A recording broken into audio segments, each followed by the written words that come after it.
You know what we haven't had in a while?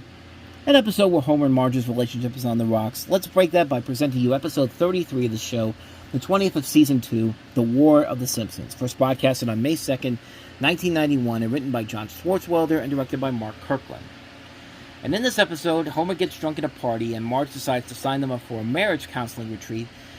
Homer finds out that the retreat will be held at Catfish Lake and packs his fishing equipment, despite Marge telling him that all he will be doing is resolving their differences. And at the lake the next morning, Homer tries to sneak away to go fishing, but Marge catches him and he takes a walk instead.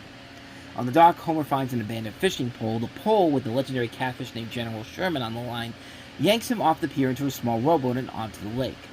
Homer catches the fish, but when he sees Marge upset, he immediately lets it go to prove his love for her. The most notable new member of the supporting cast in this episode is Snake Jailbird, although it wouldn't be until next season's Black Widower before he eventually got the name of Snake.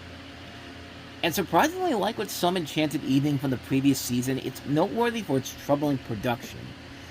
On the DVD commentary for this, Mike Reiss actually said that the episode was full of funny moments. It caused nothing but trouble to the staff of the show. One of the troubles was that after the episode had been written by Schwartzwelder, an unsolicited writer sent the staff a script which contained a virtually identical story. And to avoid a lawsuit, the staff paid him $3,000 and went forward with the episode.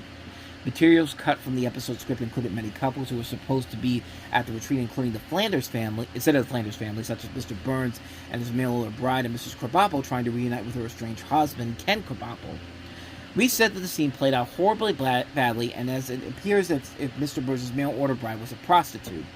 The Ken Krabappel character was supposed to be based off the singer Dean Martin, but somehow he ended up with a southern accent that made him sound like a hick.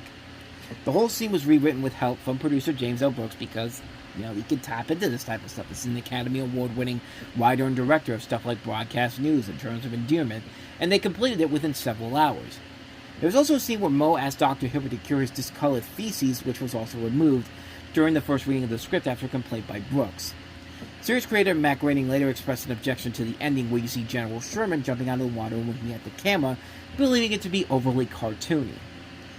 And that's how I kind of look at this episode overall. Extremely cartoonish and really stupid.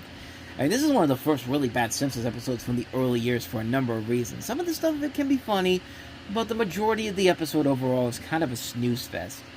Aside from a few good sub-jokes here and there, the episode is really forgettable, mostly because it's a lot of the problems with many of these particular episodes, and that's that there's nothing new or inventive that this episode manages to pull off with the whole Homer and Marge relationship trouble scenario that would later be presented better in other episodes with the same plot, but here, it kind of has a hard time trying to figure out which direction to go with the story. Kind of like with Some Enchanted Evening, The War of the Simpsons is one of those weaker episodes of the early era, and it definitely shows that there were some huge production problems in the process. The story isn't thought out as well, the animation is decent, there's not that many good funny jokes, and it more feels like a bore than most of the other episodes of the season. Overall, it's one of those episodes that it wouldn't hurt you to skip overall.